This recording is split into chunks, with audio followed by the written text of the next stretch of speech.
Hey everybody, wherever you're watching from, good morning, good afternoon, good evening. Today we're back in Endless Space 2 to continue the Hissho run. And last we left off, we were in a bit of a situation. We're earning too much. We're earning too much dust. We're actually on track to win by economic victory. And it's very close, actually. And I don't really know... I don't know how else we can possibly slow it down. It's kind of too late. And this is like... I don't think I even built that many economic... or that many dust producing improvements. Maybe I should have just not built cerebral reality. Should I have given up Endless Research Park to someone else? I think that might also be part of the reason why we're earning so much, is because we're pretty much always on Devoted. So I always have a constant 20% increased dust. The Denark I was gonna build anyway just because of the influence. It's just too good for the Hissho. But yeah, apart from like Endless Research Park, Cerebral, I guess the Fidzy, the plus Fidzy per pop stuff, I didn't really have any like dedicated... Oh, analytical engine. Maybe maybe this is also actually giving us too much. How much are we getting from it? Does it actually say? Or would it say here? It's just 156 though. Oh, plus. Yeah, okay, now I look at this and yeah, it's... we actually have quite a bit.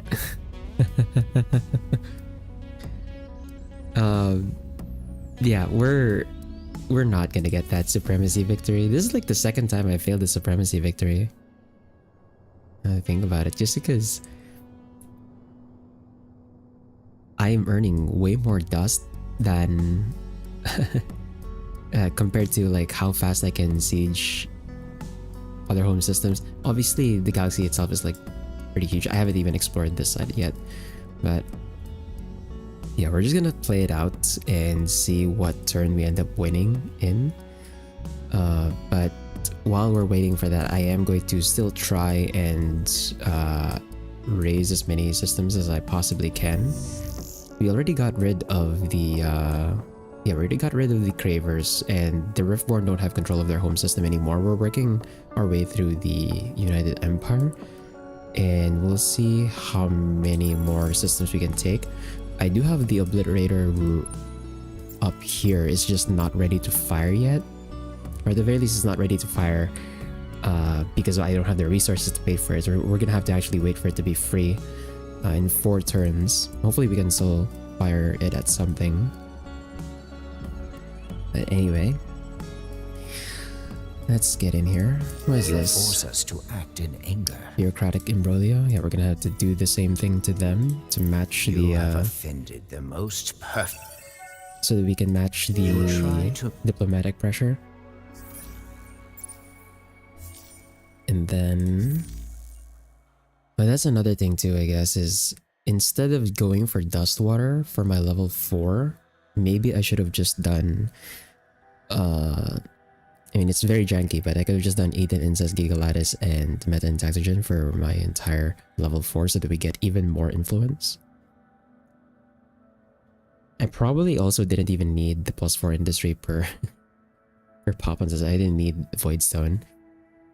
And then Eden Incense, Gigalattice, Eden Incense, Gigalattice, and Meta Intaxogen, so that we just stack as much influence as possible and get my territory to grow quicker so that I can have more empty systems. But well, and I can see I want to check out this game. Yeah, dude, like you should wait for like a sale, because the game's pretty old. So it was like what, 7? Wait, no, 2016. 9. Oh, okay, yeah, it's like 9 years old. So you could probably get this game on sale in bundle with the other Amplitude games as well, and it's gonna be like really cheap. So yeah, like just wait for a sale and you can totally try this game out.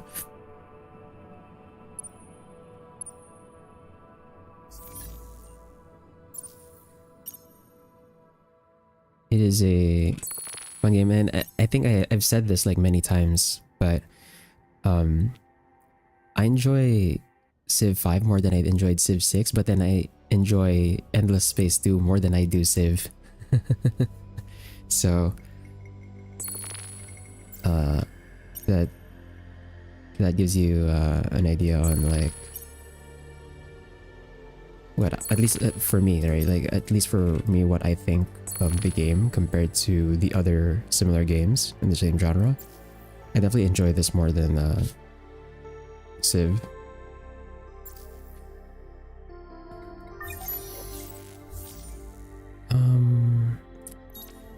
Okay. I probably don't need to touch anything here. We already have like the best modules we have access to. I'm pretty sure I edited those ships already, ship designs. This one we just subdued them, so that one's still on cooldown. Over here we're still burning the manpower, so we can't attack just yet.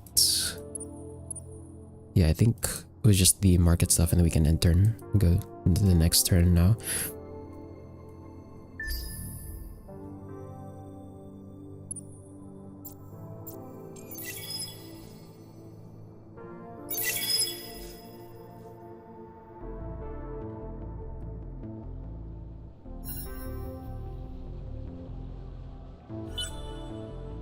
Okay. But yeah, we definitely have like this game is definitely the opposite experience from the EU4 run. The EU4 run, we were teetering on bankruptcy for like 2 streams. Here, we're earning too much money that we're actually going to win the wrong way.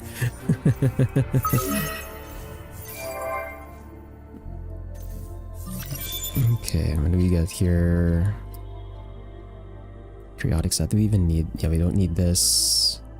We just get tensor algorithms, I guess. We get access to the core cracker. Not that we're gonna use it. Okay, bureaucratic imbroglio again. We're gonna have to match that. The unfallen greet you. Keep the diplomatic pressure the same. And then this one should be, yep, they're 0 manpower. We can attack their fleet here so we can invade. And we can overpower their fleet very easily because we've got our full fleet here.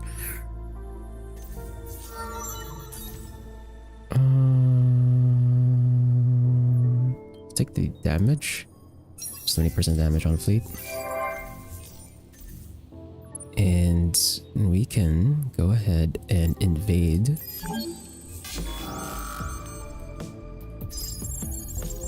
I probably don't need much more. The strategics do help though, because that gets us slightly closer to the next shot for the obliterator. And like, it's not like it takes us too long to siege the system manpower down anyway, so we'll do that. And then we'll siege it down again next turn and raise it. And then over here on this side, we should be able to... Oh, crap, right, we need to wait for like 1 more tick. And my economic behemoths over here can't put mining probes yet because it's still within their sphere of influence. Do I not have an... Okay, these guys are full manpower now. So that means we're gonna go over here to Murgashi. Okay, I have a fleet in Ibani. Can I send the other fleet? Yeah, there's no...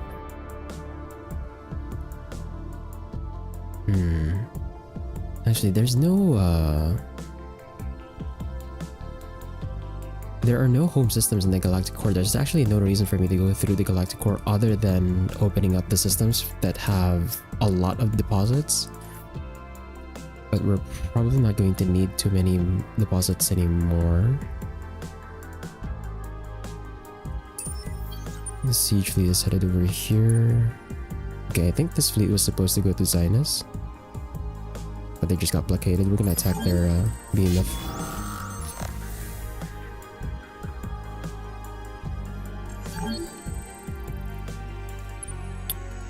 Then we're gonna go here, escort the siege ship over there, and then this one. Okay, this siege fleet is coming back.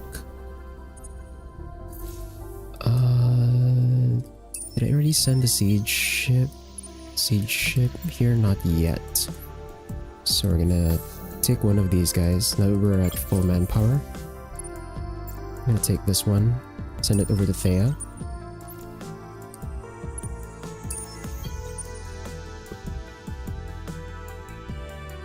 And then this one is headed to...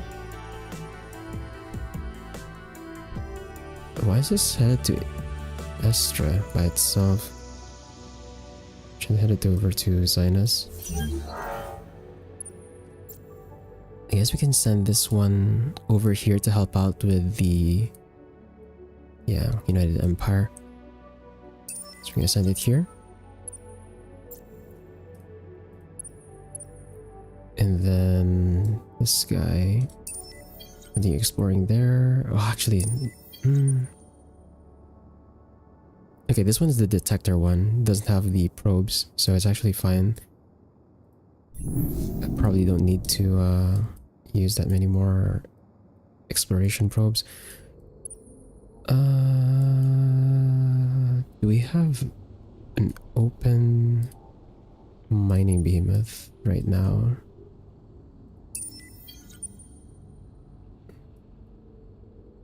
Okay, I can have this one go back just to put a mining probe on Ocellus. We probably have like too many behemoths on this side already. And over here, let's go ahead and attack the Argosy.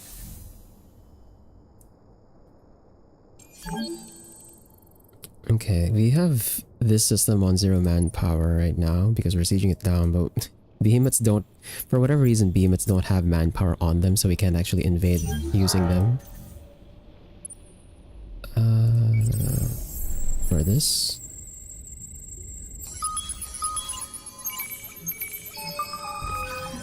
Let's see, ritual artifacts, quadrinics.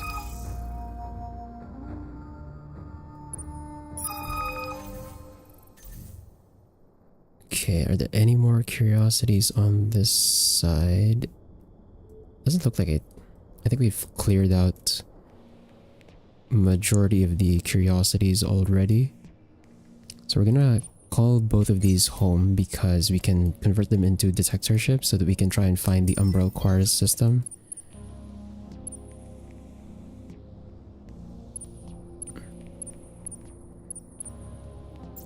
And this one's gonna, the Siege Falcon's gonna go with this fleet over here. Over in the market, we have a lot of titanium. I'm gonna sell that so we're not overcapping.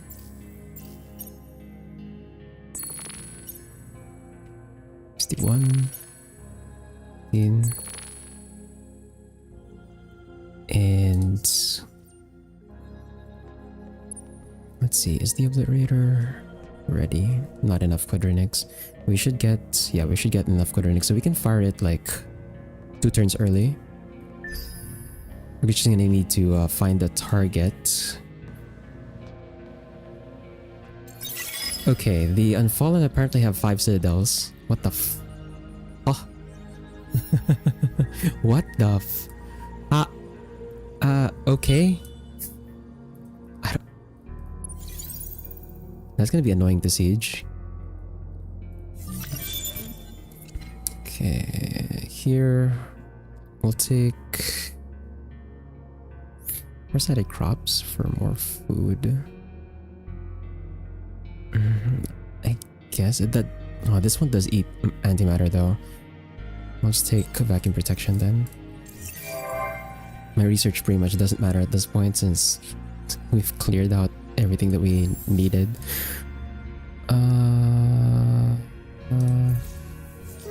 You cause us Okay, everyone's just doing bureaucratic imbroglio on me now. creature. No weak. So we have to counteract it. They're all getting hit by diplomatic pressure because I think I have the highest score. Almost, yeah. We're tied with the Horatio and we're behind the Unfallen. But that's like, we're behind the Unfallen at only 2 systems. Is the the funny part about it.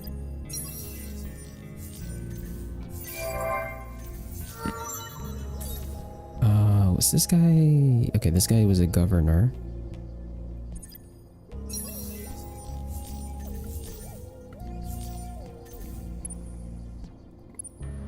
Okay, we can fire the Obliterator now.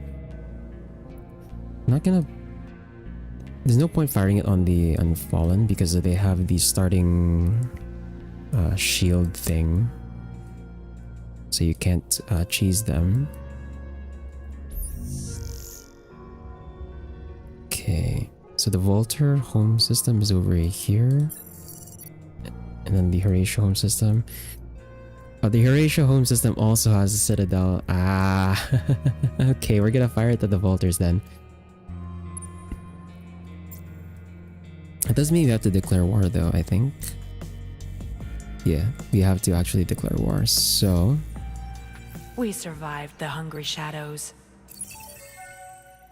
That's against their entire I am alliance called the though. first of my bloodline. Whatever your Yeah, Horatio that's has their entire alliance. They're a desperate act. Who's in there? It's the Sophons, Lumeris, the Nakalim. Okay, we were gonna attack the Nakalim anyway, so it's fine. Time to fire this thing. 11 turns. There we go. 11 turns before that thing hits, and we got 35 turns on the next shot.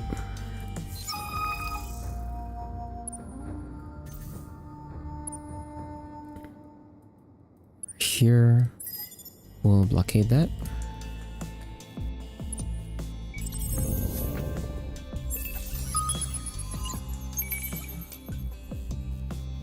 Okay, and then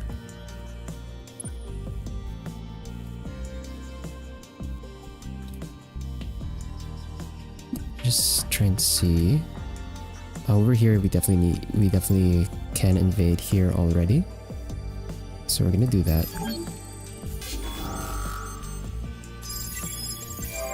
And this one was already subdued from a previous turn, so we're just going to raise it now. And start sending these economic behemoths forward. The fleets will go over here.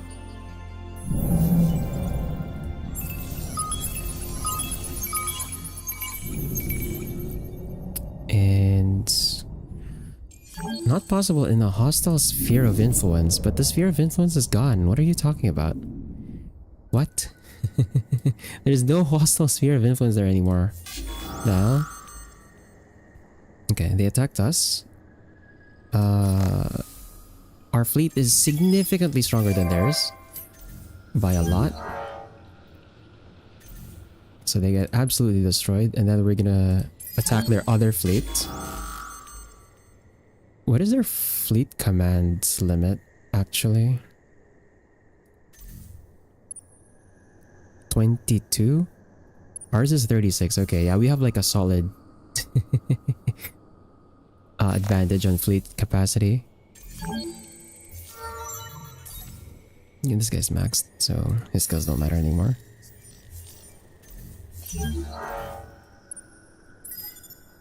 And they were actually okay. So the Sophons were actually invading the Riftborn system already. Now their troops are stuck down there because we destroyed the ships, and we're just going to take advantage of the fact that the Sophons were already crippling the manpower there. Over here, we'll blockade that, and we need one more turn to siege down Libra.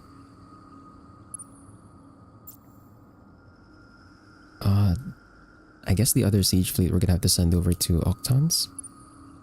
This one's already 4.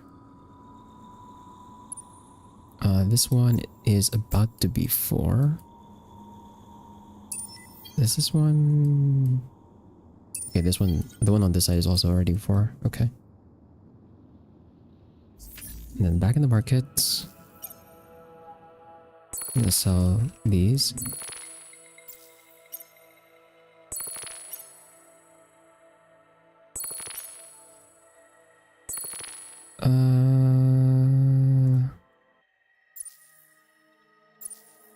I guess I could just buy a crap load of strategics so that we can fire the obliterator again. This is 420 right now on each strategic. Which one am I not earning fast enough?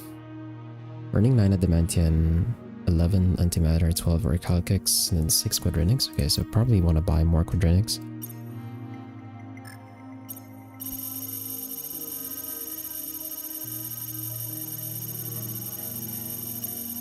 If you max out,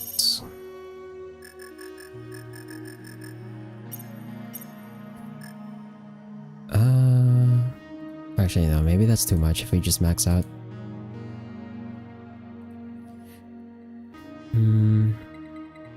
How do you want to distribute this? Actually, quadrinics is significantly more expensive, and it's only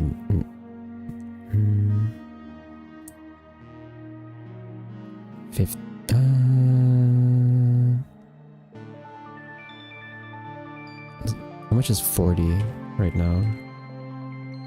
92k.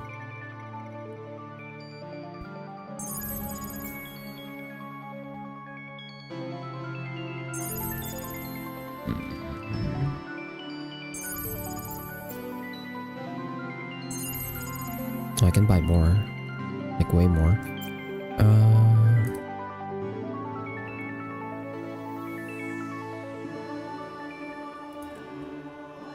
Straight 20.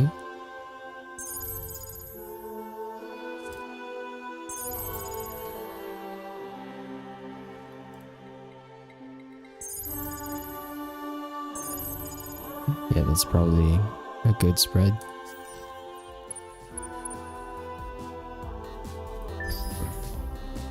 Okay. And we're going to maintain the religious so that we can keep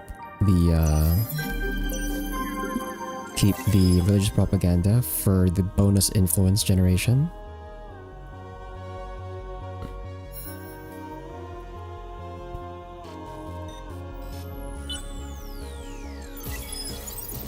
The roles have been determined. Okay.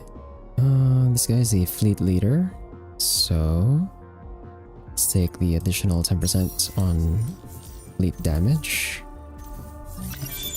And for research, we could take war as hobby. And over here, we can invade once again. We can actually merge these two now. So we have our siege fleet, and that burns 2,000 manpower a turn, which is great.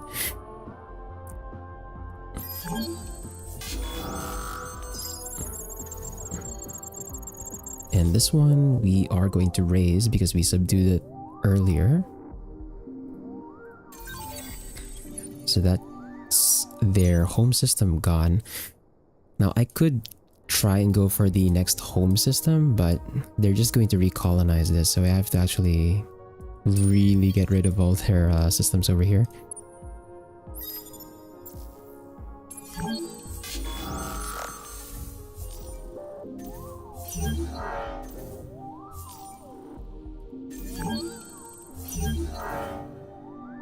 Okay. And over on this side, we should be able to put mining beamets now. I could send one over to I could send one over to Libra actually. And then over here, we're gonna go ahead and attack the Riftborn fleet.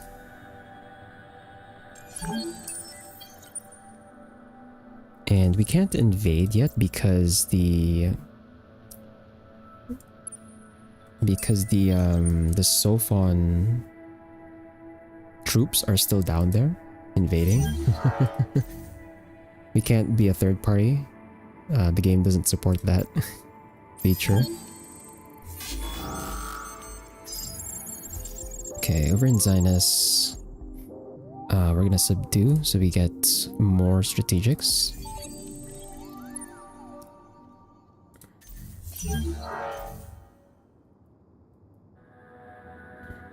And then over here, we've got more targets we can attack.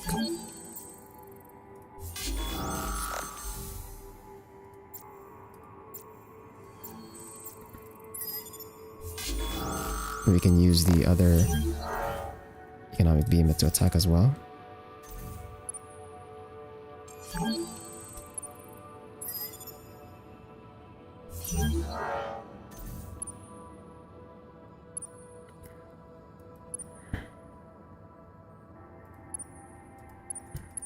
Okay, I think that's everything for commands. I'm gonna sell these so we're not overcapping.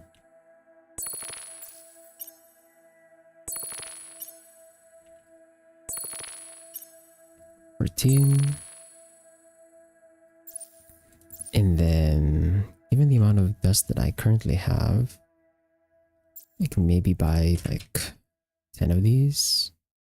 Oh, actually, no, maybe 20. Yeah, we can do 20.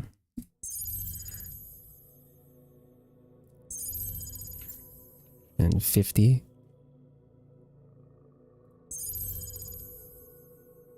Just barely. That's fine. We're earning a lot anyway. For hacks, do I still need to hack? At this point, I probably don't. Yeah, let's not bother with the hacks anymore.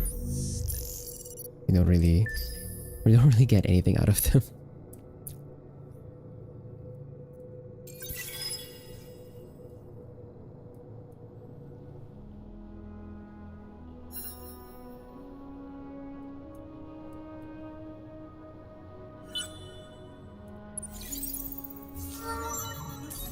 Okay, take that upgrade. 80% of the galaxy, cool. Get more influence on this guy.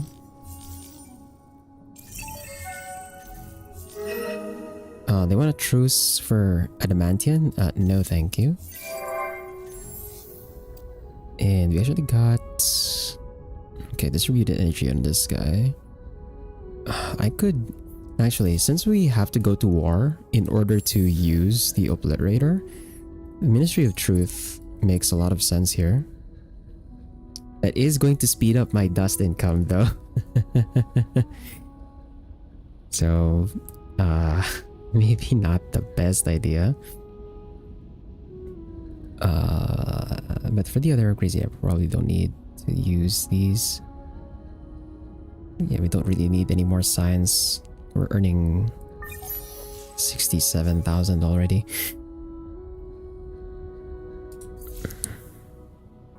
Yeah, I'll just get Arcalcus alignment. It's not super necessary.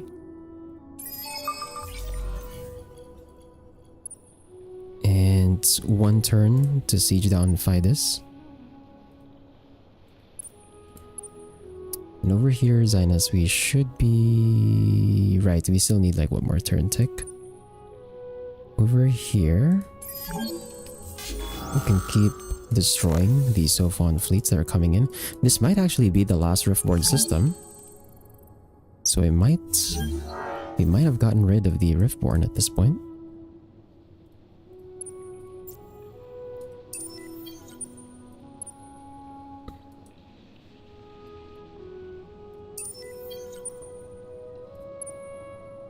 Because we still can't invade. They're still fighting that battle. They're still fighting that ground battle over there.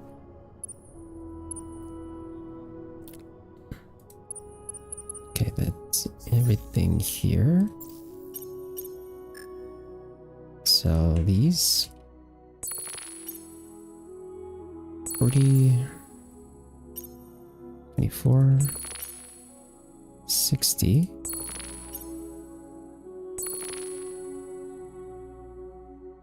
And then on the market, let's write 10.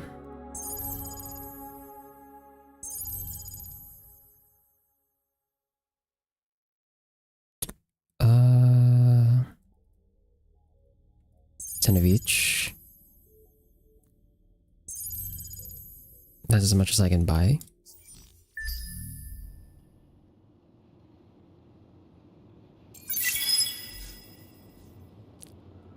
So as we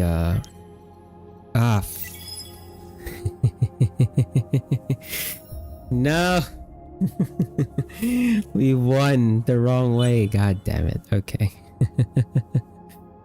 Well, let's just watch the cinematic. Oh, it's only been like 30 minutes too. Wow. Okay. Hey, Steel. Yeah, we were too late. Warrior or priest, reformer or traditionalist, the Hissho are united.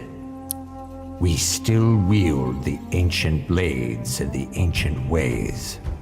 For even in this modern galaxy, tradition holds great power. My blade is complete. My people reign supreme. And we are just beginning.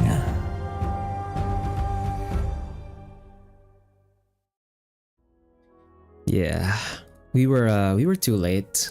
I could not control the economy. It was too strong, actually.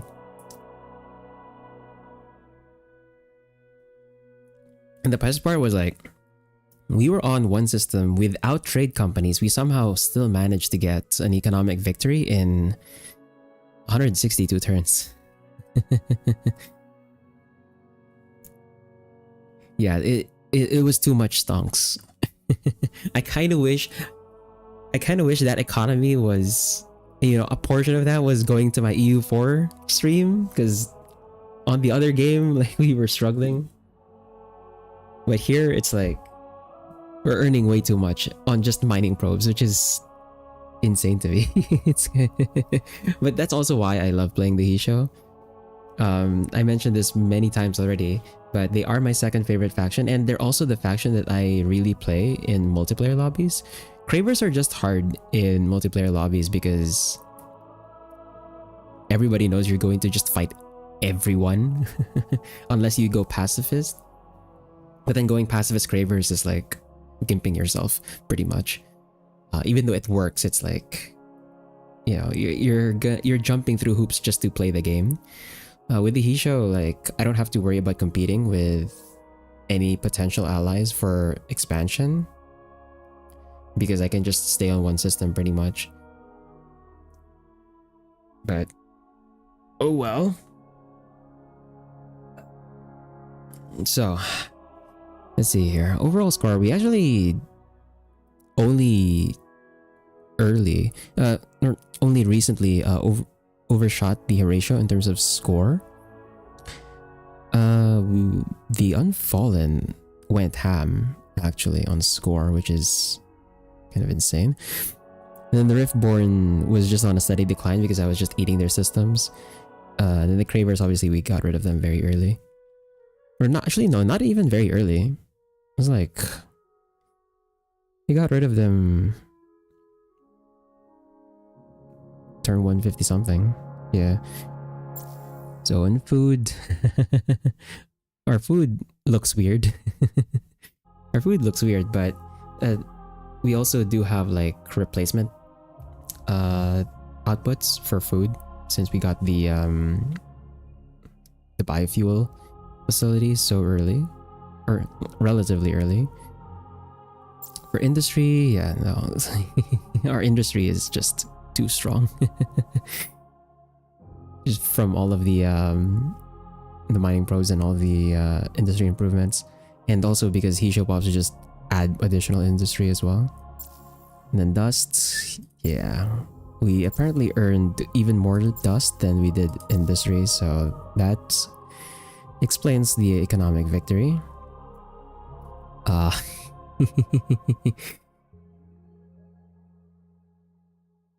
That's, man, like, I don't want to disable the other victory conditions when we're doing these focusing on like thematic victories for each of the factions, because obviously I still want to actually play within the constraints of like making sure that we don't win the other ways. But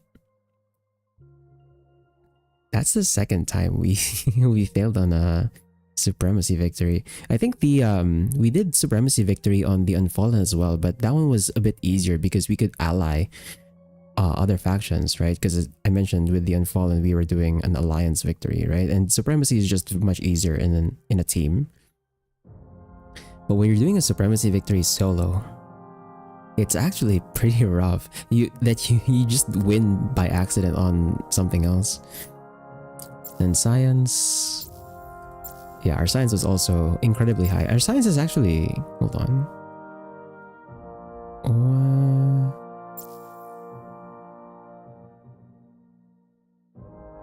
Our science is so much higher. Actually, this is like 300,000 on. So the scale of food is on until 300,000. The scale of industry is until 1.5 million. Same with dust. Science, the scale is on 2.5 million. So that's another thing as well with the Hissho. I mentioned this before, I think on the earlier sessions, but historically the Hissho were good. Were like known for really fast science victories. And yeah, like we have so much more science actually now I think about it. We finished all of the technologies we needed so quickly. So I was just avoiding the science victory by just not taking the endless text pretty much. Influence, yeah, our influence is very high. And again, like that's necessary for the Hissho just because it allows you to keep multiple empty systems to yourself. Because no other factions can colonize within your sphere, right? So that was kind of the point of stacking a lot of influence. And definitely I should have stacked it even more. I should not have taken Dust Water on the level 4 modernization. I should have just done what I mentioned a while ago, which was I do Eden Incense for level 2, and then on level 3 we go Eden Incense and Gigalattice, and then level 4 we do Eden Incense, Gigalattice, and Meta Intactogen. Because we were lucky on the spawn for the luxuries, it all lined up that we have all of the influence luxuries. So I should have just stacked all of them on my modernization so that we could get a faster growing sphere and just get more empty systems within our territory. Population, obviously we're not going to have too much of it because we were only on one system for most of the game, and we got a second system because I ended up assimilating it. That's where this spike over here comes in. And then research, yeah, we have like we were on our way to getting every technology actually. That's how much science we got. And trade, obviously we don't have any trade. Kai or approval. Yeah, ours looks messy. But obviously we have to that's because like we use Kai as a resource. We use it to pay for some stuff, so that's why we've got like dips over here. But we were towards the end, like we were pretty much stable on devoted. We actually had, okay, so hero score is probably just a combination of like how many heroes you have in all of their levels, and we probably have like the most active heroes in the game because we got like what, 6 or 7 heroes. Then military, yeah, our military was also incredibly high. Even though I was keeping religious propaganda up for most of the game, every election cycle, it was always projected that the militarists were the most supported. Obviously, because we're a dictatorship, I can just force religious all the time. But if we shifted out of dictatorship into any of the other government forms, we would definitely have the militarists in power most of the time, just because of this. Anyway, let's actually compare that to the other runs we've done and see how it compares to the other factions so far. But with the Hissho done, that leaves three more factions to go before we're completely done with all the faction runs in Endless Space 2 after the Reawakening update. And we're probably going to do the Nakalim next. Out of the three remaining expert factions, all of them are just so far gone in terms of how close they are to generic gameplay. There's pretty much no resemblance at all. So, you know, I say we do this in the order of like from most generic to least generic. But when it comes to the expert factions, it's like it almost doesn't matter. It's just that, relatively speaking, right, when you compare each of the expert factions to each other, the Nakalim are probably the next one after the Hissho that are closer to generic gameplay.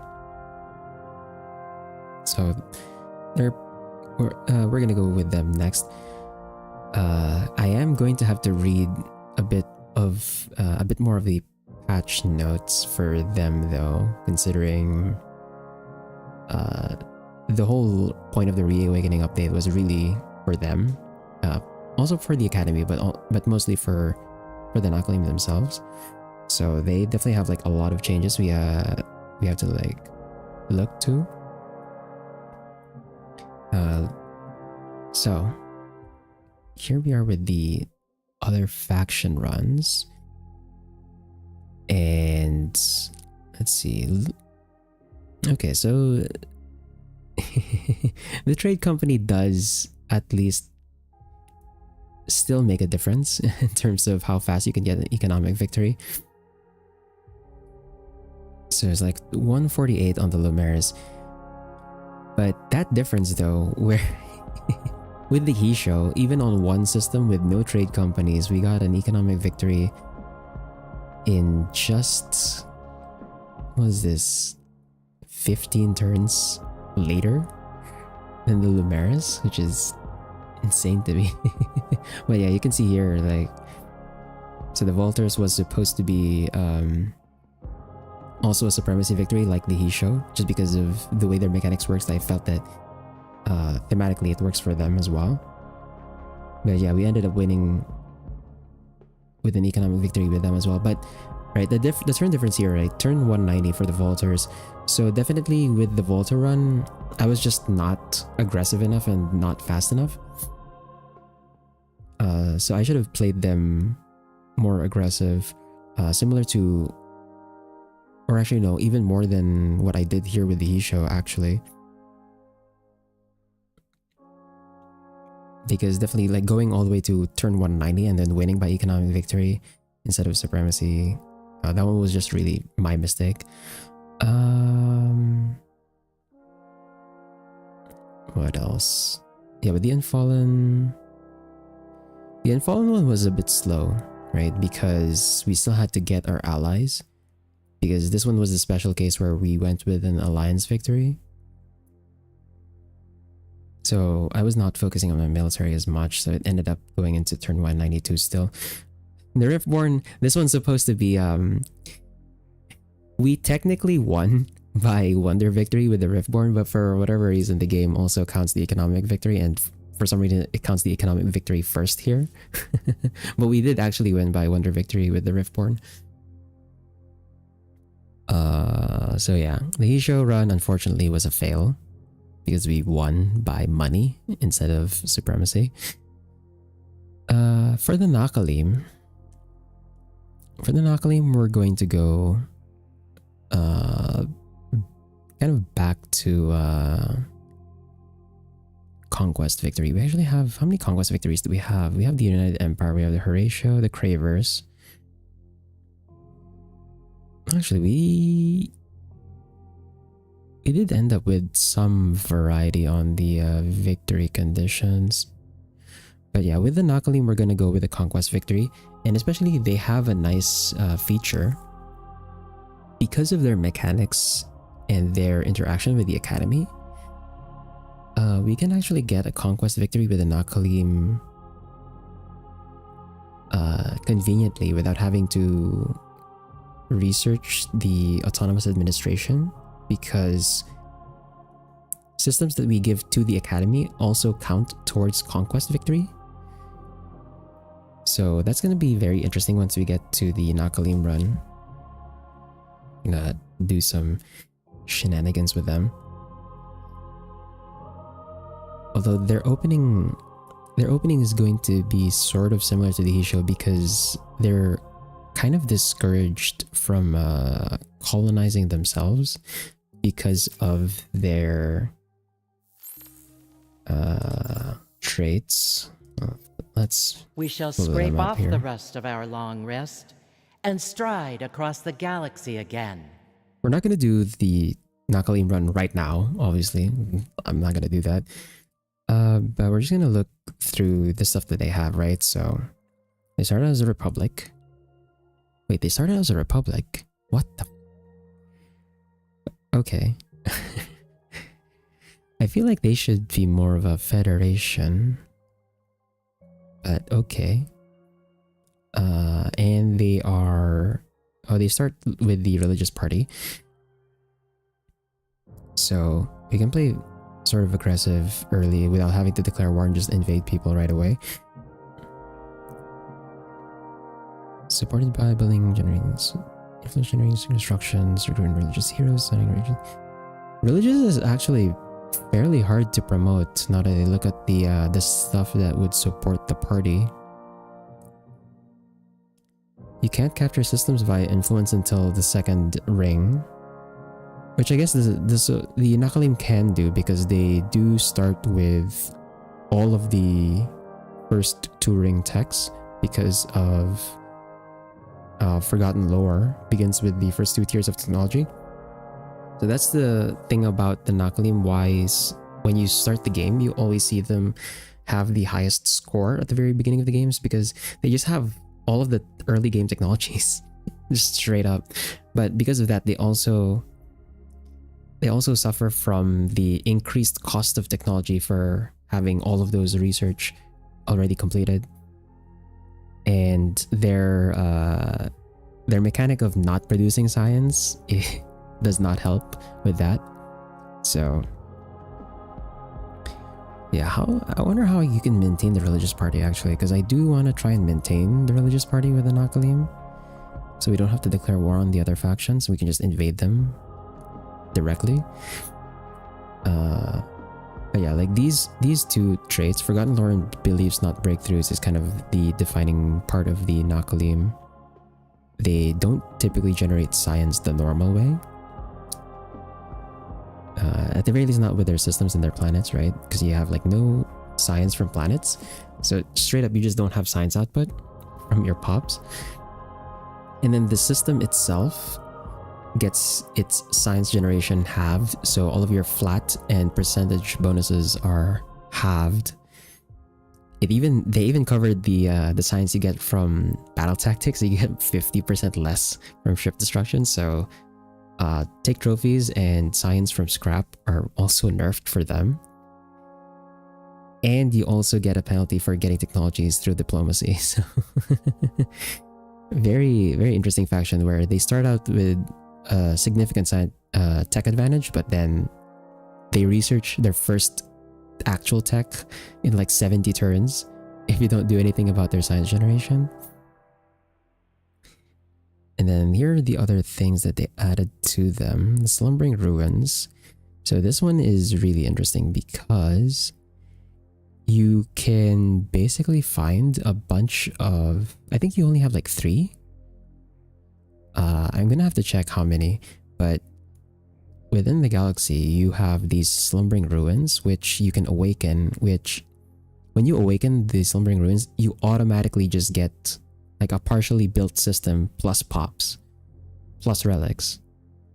So you can sort of maintain your early game advantage by just getting those systems quickly.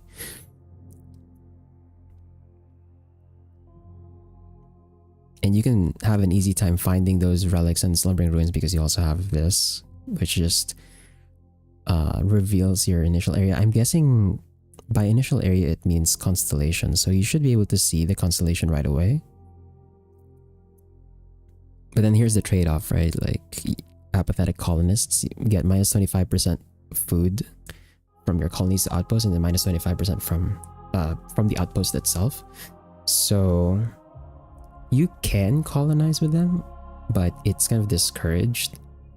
And I'm actually gonna lean into that when we play them. I'm gonna do the same thing I did with the Hissho, where I just deleted the colonizer ship design. I'm probably just not gonna colonize.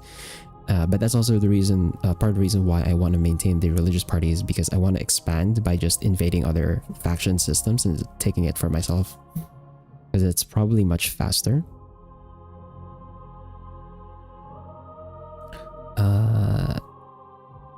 And then they're also the faction that plays nice with the academy. I think yeah, so they start with the academy revealed. They can donate systems to the academy. So back then, before the academy relations system was added, the academies, or the systems that you give to the academy, actually gave you something else. I think it was like a tithe or something. I don't know if it was just dust or it gave you fids. But basically now you get relation points instead. And so the Nakalim are one of the faction, or really the only faction that can sort of maintain an alliance with the academy for pretty much the entire game. And considering they added so many new interactions to the academy, we can take advantage of that with the Nakalim. And actually, now that I'm thinking about it, because you can, so the Nakalim can give systems to the academy, and then one of the generic interactions for the academy is you can buy systems off of them. So what we can do as a Nakalim is like we can just go ham, take systems, give them to the academy if we're not planning to keep them, and then if later on they get strategics on them, right? Like they get Archalicus or Quadrinix. Obviously, you don't see them at the start of the game, right? But if a system that we gave to the academy later on becomes more valuable, we can just buy it back and then just give them something else. So that's fun. Anyway, so that's gonna be the next faction run. We're probably not gonna go directly into the we're probably not gonna go directly into the Nakalim on we're probably not gonna go directly in the Nakalim on the next session. I think I might take a break. So today's Thursday. The next stream is gonna be on Saturday, and that's gonna be EU4. So we're gonna go back to EU4, continue the Madius run, and then on the next week for the schedule, we're keeping Dark Souls on Tuesday, and then we're moving EU4 to Thursday, and then on Saturday I'll need like a one-off game. Probably I could probably feature stuff in Girls Frontline too, considering we have the Aphelion event going on, so that's gonna be sort of the break in between. Yeah, I'll probably do that. So this Saturday is going to be EU4, next Tuesday is going to be Dark Souls, next Thursday is going to be EU4 again, And then next Saturday, we're gonna go to Girls Frontline 2 and play a bit of the Aphelion event. Show off the features and stuff. Because the Aphelion event has like so many modes on it. So we'll probably show that off next Saturday. But anyway, yeah, I'm just gonna end early today. I don't really have anything else that I want to do right now. I was not expecting that we would just win my economic victory then and there, but yeah, I could not stop my my dust income at all. But that's a lesson learned, I guess. Just try and keep my dust income in control more on the next times. With the Nakalim, at least, conquest victory is definitely faster to do than supremacy victories. So with the Nakalim, at least, I'm not worried that we might end up with another economic victory. As for the last two, Vadyani, I'll have to think about what the Vadyani, what victory condition fits for the Vadyani. For the Umbral Choir as well. Yeah, I'm not sure yet what I'm gonna do with those two, because they're just so weird as factions compared to the others. Anyway, that's all for today. We're gonna end early. Thanks to Hamkuts and Steel for dropping by. And for everyone else, wherever and whenever you're watching from, whether it's live or the VOD, whether it's on YouTube or on Twitch, have a good day, good night, take care. And I'll see you on Saturday for some EU4. Bye-bye.